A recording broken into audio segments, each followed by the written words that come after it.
The glass shattered around them as bullets pierced the safe house windows. Amara pressed herself against the wall, her heart hammering as footsteps echoed through the hallway. 3 weeks ago, she'd walked into an interview barefoot and desperate. Now she was hiding from assassins who wanted to use her to destroy the most dangerous man in Los Angeles. "Where is she?" a voice hissed in the darkness. Amara's fingers found the emergency alarm panel. One touch would bring Ruyon's men, but it would also confirm she was here. The Korean Mafia boss had warned her this might happen. People who got close to him became targets. She thought about his words from that morning. "You're not just my assistant anymore, Amara. You're the one thing I can't afford to lose." The footsteps grew closer. Her breath caught as a shadow moved past the doorway. Everything had started with a job interview. Now it might end with her death. But Amara had learned something important in these past weeks. She wasn't the same frightened girl who'd lost her shoes on a bus. She was someone worth fighting for, and Ruyon was coming. Welcome to Korean Mafia Lovers. Before we dive into this incredible story, drop a comment telling us where you're watching from and hit that subscribe button. Your support means everything and helps us bring you more amazing stories like this one. 3 weeks earlier, Amara stood outside the gleaming corporate tower in downtown Los Angeles, her bare feet cold against the marble steps. The morning rain had stopped, but her dignity felt as soaked as the pavement. She'd lost her only pair of professional shoes helping a sick child on the bus. The little boy had been throwing up, and his mother was panicking. Amara hadn't hesitated to help, using her cardigan to clean him up, and her shoes to prop up his head. When they rushed off at the hospital stop, her shoes went with them. Now she faced the most important interview of her life, with nothing but determination. The Meridian Group's lobby was a cathedral of success, white marble, floor-to-ceiling windows, and the kind of quiet that money bought. 25 women sat in perfectly arranged chairs, each one a masterpiece of professional polish. Designer suits, Italian leather bags, manicures that cost more than Amara's monthly grocery budget. She walked to the reception desk, her chin high despite the stares. "Amara Johnson for the executive assistant position," she said clearly. The receptionist's eyes flicked to her feet, then back to her face. "Please take a seat. Mr. Kim will begin interviews shortly." Behind the mirrored glass of his private office, Ruyon Kim watched the waiting area through security monitors.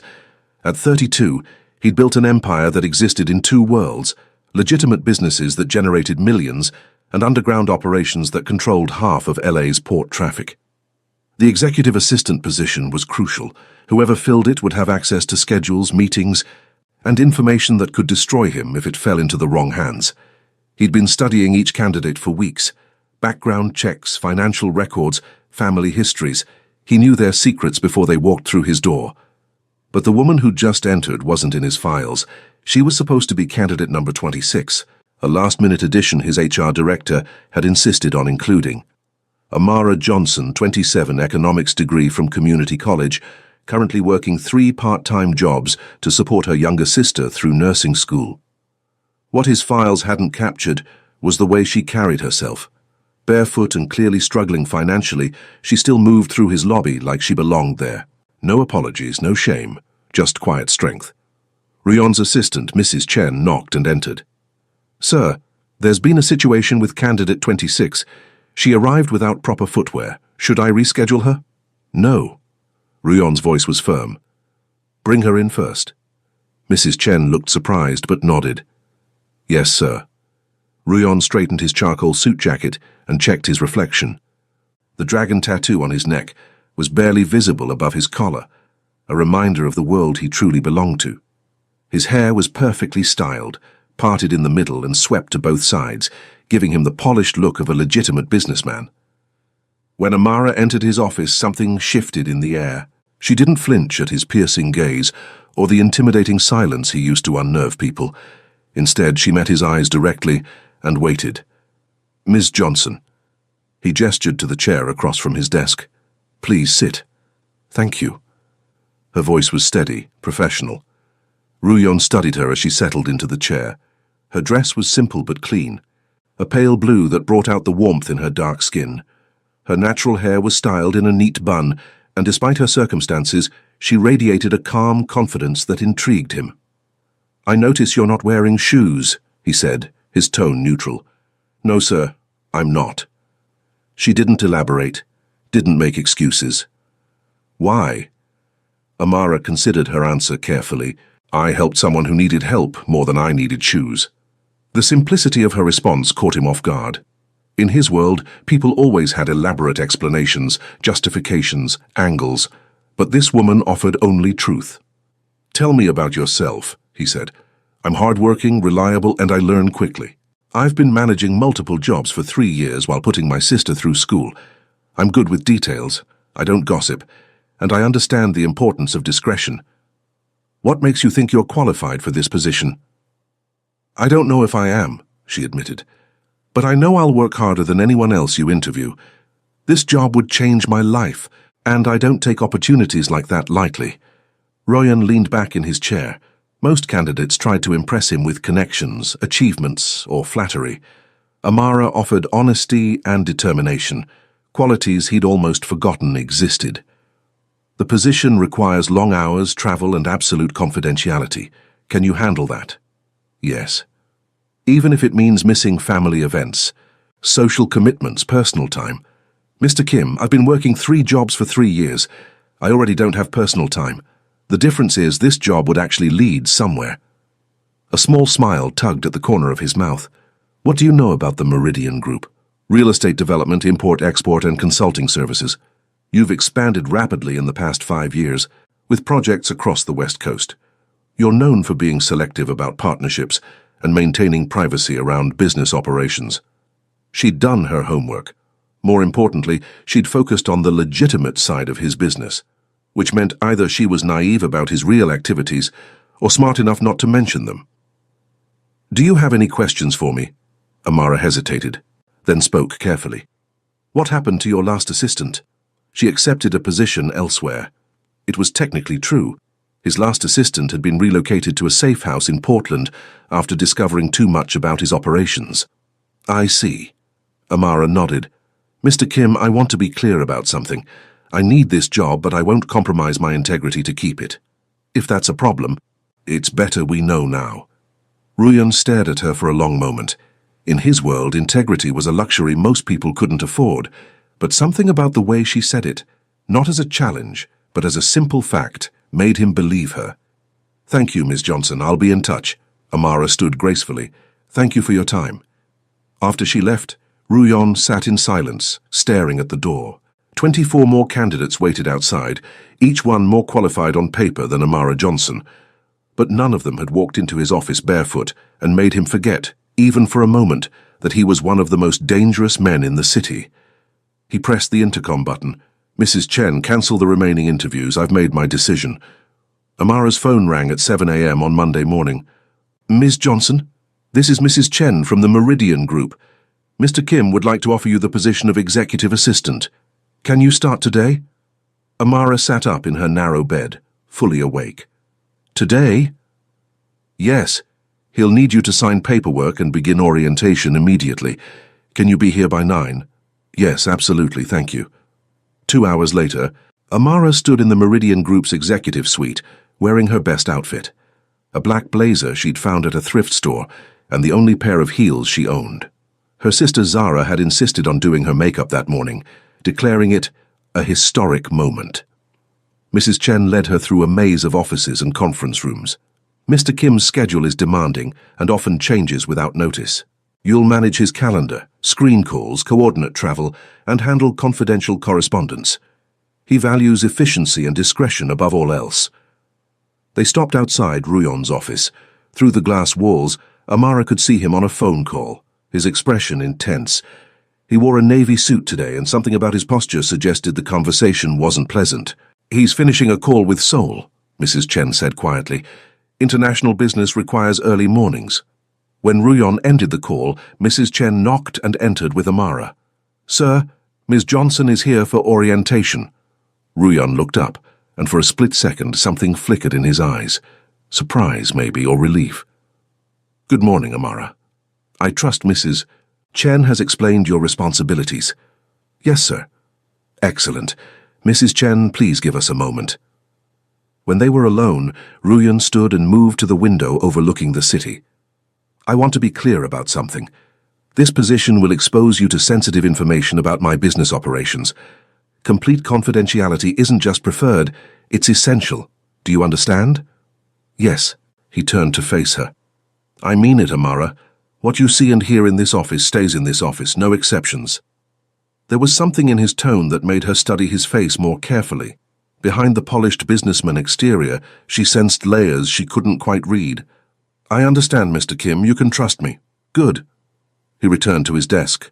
Your first task is to reschedule my 2 o'clock meeting with the Harbour Commission. Something's come up that requires my immediate attention. The morning flew by in a blur of phone calls, emails, and learning the complex systems that ran Ruyon's empire. Amara quickly realized that his business operations were far more extensive than she'd imagined. Shipping schedules, warehouse inventories, personnel files for dozens of employees. The scope was overwhelming. Around noon, a man in an expensive suit entered the office without knocking. He was younger than Ruyon, with sharp features and an attitude that set Amara's nerves on edge. Hyung, he said in Korean, then switched to English when he noticed Amara. We need to talk. Ruyon's expression hardened. Jay, this is Amara, my new assistant. Amara, my cousin Jay. Jay's eyes swept over her dismissively. Interesting choice. Is there something you need? Ruyon's voice carried a warning. The shipment from Busan arrived early. There are complications. Ruyon stood. Amara, please hold my calls for the next hour. Of course. As they moved toward a private conference room, Amara caught fragments of their conversation in Korean. She didn't speak the language, but their body language was tense, urgent. When they returned an hour later, Jay looked frustrated and Ruyon looked dangerous. Amara, Ruyon said calmly, I need you to clear my schedule for the rest of the day. Tell anyone who calls that I'm unavailable. Should I reschedule the appointments? No. Just cancel them. After Jay left, the office felt charged with tension. Ruyon made several phone calls in Korean, his voice low and controlled, but Amara could sense the steel beneath his calm exterior. At 6 p.m., when the office had emptied, Ruyon emerged from his private conference room. Amara was still at her desk organizing files. You should go home, he said. I'm almost finished with these reports. They can wait until tomorrow. Amara looked up at him. His tie was loosened, his hair slightly mussed, and there was a weariness in his eyes that made him seem more human. Mr. Kim, is everything all right? The question seemed to surprise him. Why do you ask? You seem stressed. Ruyon studied her face. Business complications. Nothing you need to worry about.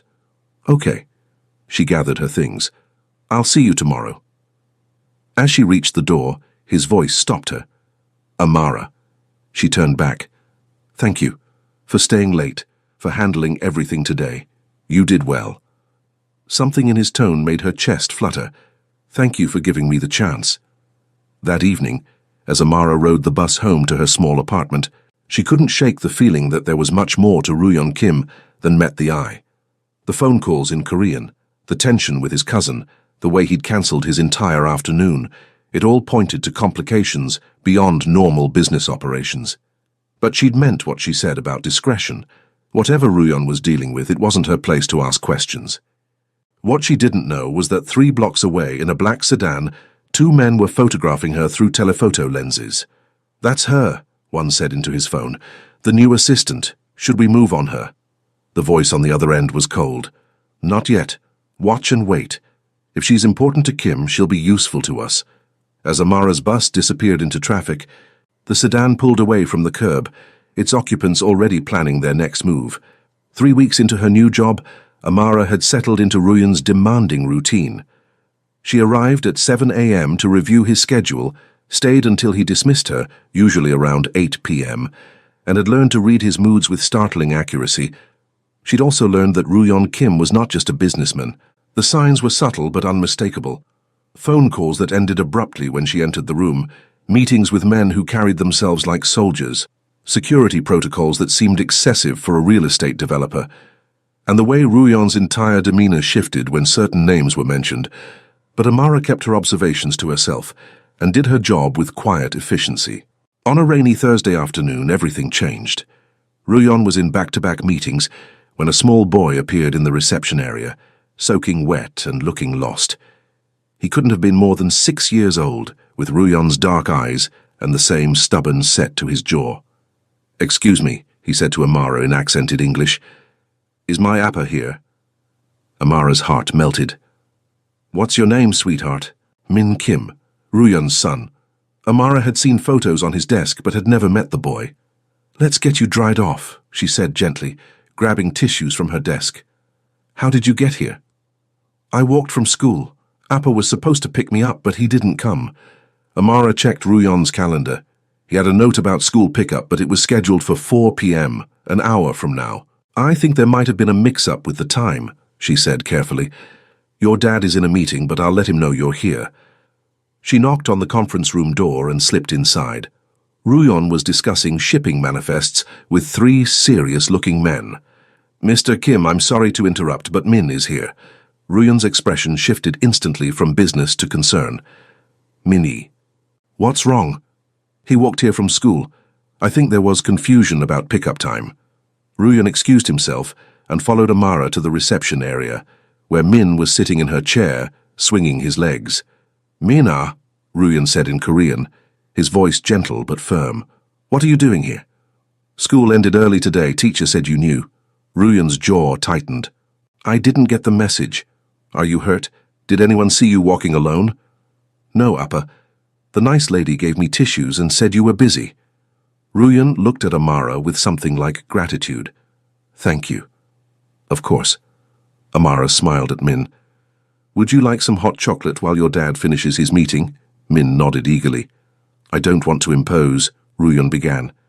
"It's no trouble at all." Ruyon studied her face, then made a decision. "I'll be another 30 minutes. If he's any trouble, he won't be." As Ruyon returned to his meeting, Amara settled Min at a small table near her desk, with hot chocolate and crackers from the break room. She pulled up a children's website on her computer and let him play educational games while she worked. "Miss Amara," Min said after a while, "do you have kids?" "No, but I have a little sister. She's grown up now, but I remember when she was your age." "What was she like?" "Curious, like you. Always asking questions and getting into everything." Min giggled. "Appa says I ask too many questions." "There's no such thing as too many questions. That's how we learn." When Ruyon emerged from his meeting, he found Min curled up in Amara's lap, listening intently as she read him a story from her phone.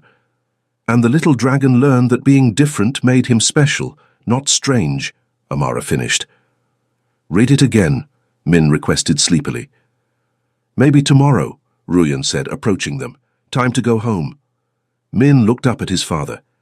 "Can Miss Amara come with us?" "Miss Amara has her own home to go to," Ruyon said gently.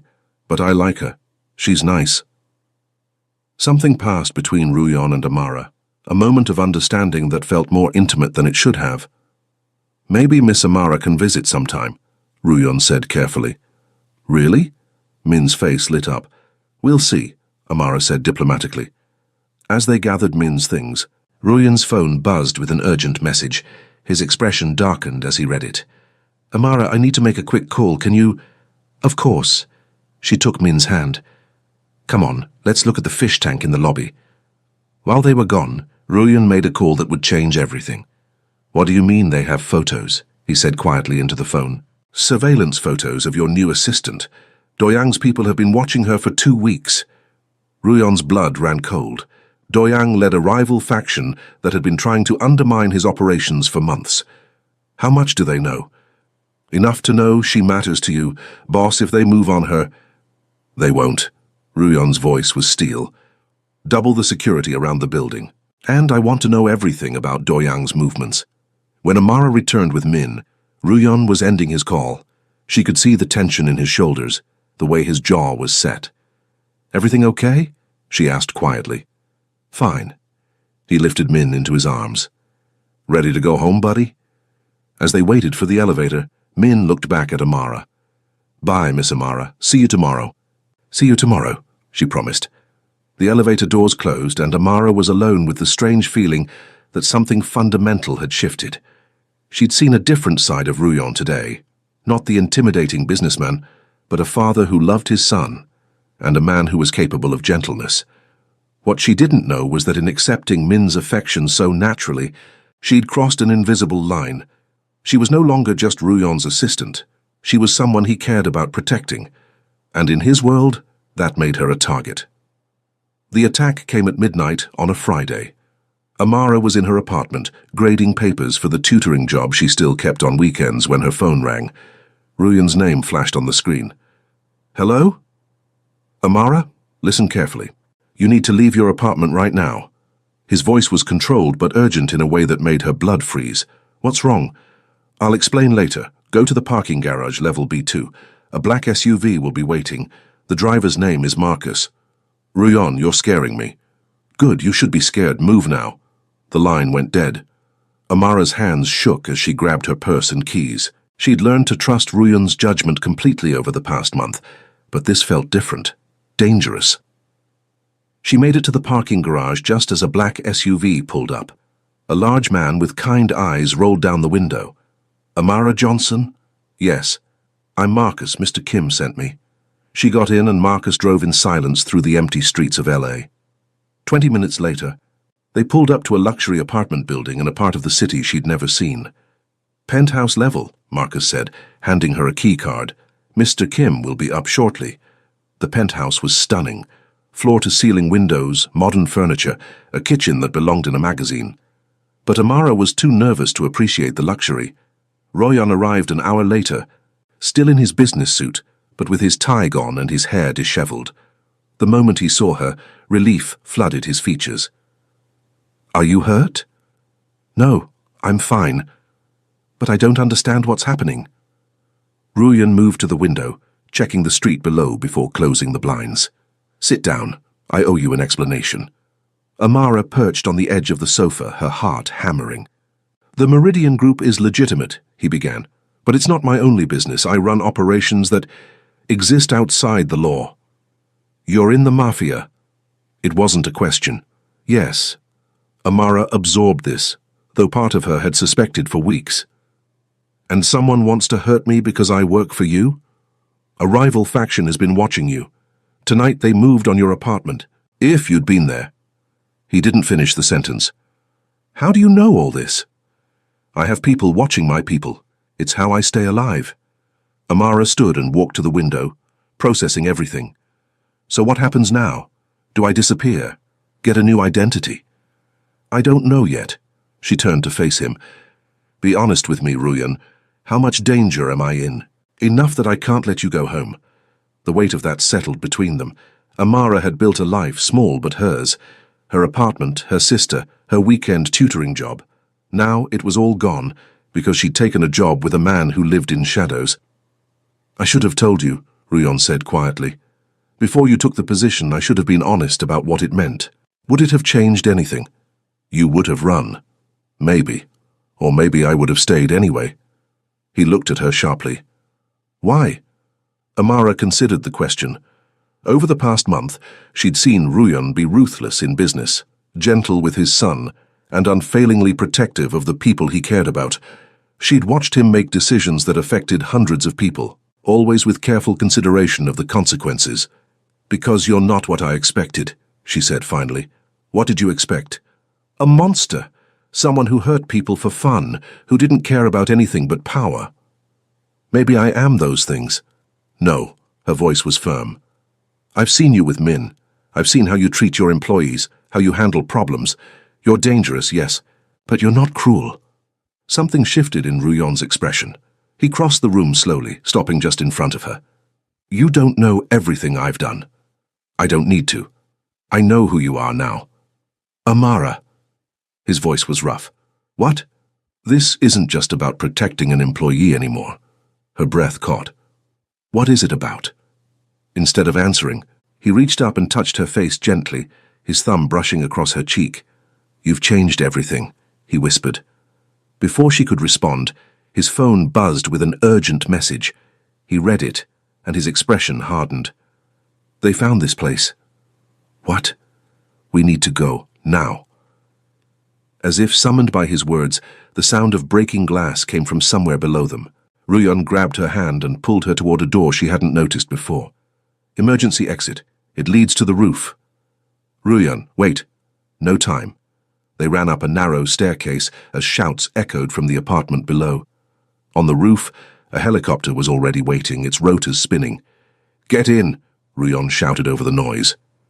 As they lifted off into the night sky, Amara looked down at the building they'd just escaped. Men in dark clothing were moving through the penthouse, searching. Where are we going? She called to Ruyan. Somewhere safe. For how long? He met her eyes, and she saw something there that made her stomach drop. I don't know. As the helicopter carried them away from everything familiar, Amara realized that her old life was truly over. Whatever came next, there would be no going back to the simple existence she'd known. She was part of Ruyan's world now, whether she'd chosen it or not, and his world was at war. The safe house was a cabin in the mountains, 2 hours outside LA. Surrounded by pine trees and silence, it felt like another world from the urban chaos they'd left behind. For 3 days, they lived in careful isolation. Ruyan made encrypted calls from a secure phone while Amara tried to process the magnitude of how her life had changed. She couldn't contact her sister, couldn't return to work, couldn't even step outside without Ruyan's permission. On the 4th morning, everything exploded. They have Min. Ruyan's voice was hollow as he ended a phone call. His face had gone completely pale. What? Amara stood from the kitchen table where she'd been reading. Doyang's people took him from school. They're using him to force me into the open. Amara watched as the man she'd come to care for crumbled before her eyes. Ruyan Kim, who commanded respect through fear and controlled an empire through careful strategy, was powerless against a threat to his son. What do they want? Me, in exchange for Min. His hands shook as he ran them through his hair. They want me to come alone to the old warehouse district. No weapons, no backup. It's a trap. Of course it's a trap. His voice was bitter. But what choice do I have? He's 6 years old, Amara. He must be terrified. Amara moved to him instinctively, placing her hands on his shoulders. We'll figure this out. We? He looked at her with something like surprise. Yes, we. You're not doing this alone. Amara, you don't understand. If I go to that warehouse, I'm probably not coming back. And if I don't go, Min dies.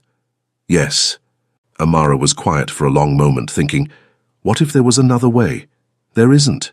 What if they thought you were coming alone, but you weren't? Ruyan studied her face. What are you suggesting?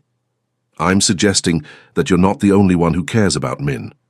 And I'm suggesting that sometimes the best strategy is the one your enemy doesn't expect. 2 hours later, Amara sat in the passenger seat of Ruyan's car as they drove toward the warehouse district. She wore dark clothing and a bulletproof vest that was too big for her frame. This is insane, Ruyan said for the 10th time. I should never have agreed to this. Your men are already in position. Yes, but if something goes wrong, nothing will go wrong. Amara's voice was steadier than she felt. We've been over the plan a dozen times. Plans change when bullets start flying. Then we adapt. Ruyan glanced at her. When did you become so brave? When someone I care about needed me to be. The warehouse was exactly as Ruyan had described, a sprawling building in an industrial area that had been abandoned for years. Perfect for an ambush. They parked 2 blocks away and walked the rest of the distance. Ruyan's phone buzzed with a text. Come alone to the main entrance. Any tricks and the boy dies. Remember, Ruyan said quietly. Wait for my signal. I remember. They separated at the corner. Ruyan walked toward the main entrance while Amara circled to the side of the building, where a broken window provided access. Inside, the warehouse was a maze of shadows and abandoned machinery. Amara moved carefully, following the route they'd memorized from building schematics. She could hear voices from the center of the warehouse, Ruyan's calm tone and another man's harsh laughter. The great Ruyan Kim, the voice said in accented English. Not so powerful now, are you? I'm here. Let my son go. Oh, I don't think so. You see, killing you quickly would be too easy. I want you to suffer first. Amara reached her position, a catwalk overlooking the main floor. Below, she could see Ruyan standing with his hands raised, facing a man with a scarred face who could only be Doyang. Behind them, Min sat tied to a chair, tears streaming down his face but trying to be brave. Appa, Min called out when he saw his father. It's okay, Minna, Ruyan said gently. Everything's going to be okay." "How touching," Doyoung sneered. "A family reunion." That was Amara's cue. She activated the signal device Ruyon had given her, a small pulse that would alert his men positioned around the building. Chaos erupted instantly. Windows shattered as Ruyon's team breached the warehouse from multiple points. Gunfire echoed through the space as Doyoung's men scrambled for cover. In the confusion, Amara climbed down from the catwalk and ran toward Min. She reached him just as Doyoung grabbed for his gun. "Stay away from him!" Doyoung shouted, pointing the weapon at her. "Let the boy go," Amara said calmly, positioning herself between Doyoung and Min. "This is between you and Ruyon. You're right," Doyoung smiled coldly. "It is." He swung the gun toward Ruyon, who was fighting off two of Doyoung's men. Amara didn't think. She grabbed a piece of broken machinery and threw it at Doyoung's arm just as he pulled the trigger. The shot went wide, and Ruyon spun around to see Doyoung raising the gun again. This time Ruyon was ready. The fight was over in seconds. When the dust settled, Doyoung was dead. His men were either captured or had fled, and Min was sobbing in his father's arms. "Appa, I was so scared," Min cried. "I know, buddy, I know, but you were so brave." Ruyon looked over Min's head at Amara, who was sitting on the floor, shaking from adrenaline. "You saved his life," he said quietly. "We saved his life." Later, after the police had been called and stories had been coordinated, after Min had been checked by a doctor and put to bed in a new safe house, Ruyon found Amara standing on the balcony looking out at the city lights. "Can't sleep?" he asked. "Too much adrenaline still." He joined her at the railing. "I owe you everything. You don't owe me anything. Amara." He turned to face her fully. "What you did today, you could have been killed. So could you. So could Min. But you chose to risk it anyway. For us." She met his eyes. "Yes. Why?" "Because somewhere along the way you became my family too." Ruyon reached for her hand, intertwining their fingers. "I want you to know something." "What?" "I want you in my life. Not as my assistant, not as someone I'm protecting. I want you as my partner, in everything." Amara felt her heart skip. "Ruyon, I know it's complicated. I know my world is dangerous. But I also know that I've never felt about anyone the way I feel about you. How do you feel about me?" "Like I've been waiting my whole life for you to walk into that interview room," Amara smiled, thinking of that day weeks ago when she'd been so desperate and afraid. Even barefoot. Especially barefoot. He brought her hand to his lips and kissed it gently. "You showed me that strength doesn't always look like power. Sometimes it looks like a woman who helps a sick child even when it costs her everything. And you showed me that dangerous doesn't always mean heartless. So what happens now?" Amara considered the question. Her old life was gone, but maybe that wasn't entirely a bad thing. She'd found something here she hadn't even known she was looking for, a place where she belonged, people who needed her as much as she needed them. "Now we figure out how to build a life together," she said. "All three of us? All three of us." Ruyon pulled her into his arms, and as he kissed her under the stars, Amara realized that sometimes the most unexpected paths led to exactly where you were meant to be. Amara stood in the kitchen of their new home, watching through the window as Ruyon taught Min how to throw a baseball in the backyard. The legitimate businesses had expanded, the illegal operations had been carefully phased out, and their family had found a peace she'd never imagined possible. "Mama Amara," Min called, running toward the house. "Did you see my throw?" "I saw it. You're getting so good." Min had started calling her Mama Amara 6 months after the warehouse incident, and it still made her heart flutter every time. Ruyon followed Min inside, sweaty and grinning. "Someone's ready for Little League." "Someone's ready for a shower," Amara teased, kissing his cheek. "Only if you join me," he murmured against her ear. "Ruyon?" she laughed, glancing at Min. "What?" "I meant we could wash the dishes together," he said innocently. That evening, after Min was asleep, they sat on their porch swing, Amara curled against Ruyon's side. "Do you ever regret it?" he asked quietly. "Giving up your old life?" Amara thought about the scared girl who'd walked into that interview barefoot and desperate. That girl had been looking for a job. Instead, she'd found a home. "Never," she said, "not for a single moment." Thank you for watching until the end. Korean Mafia Lovers has so many more passionate and thrilling stories waiting for you. Subscribe to our channel to never miss a new story. Your support helps us create these amazing tales of love and adventure.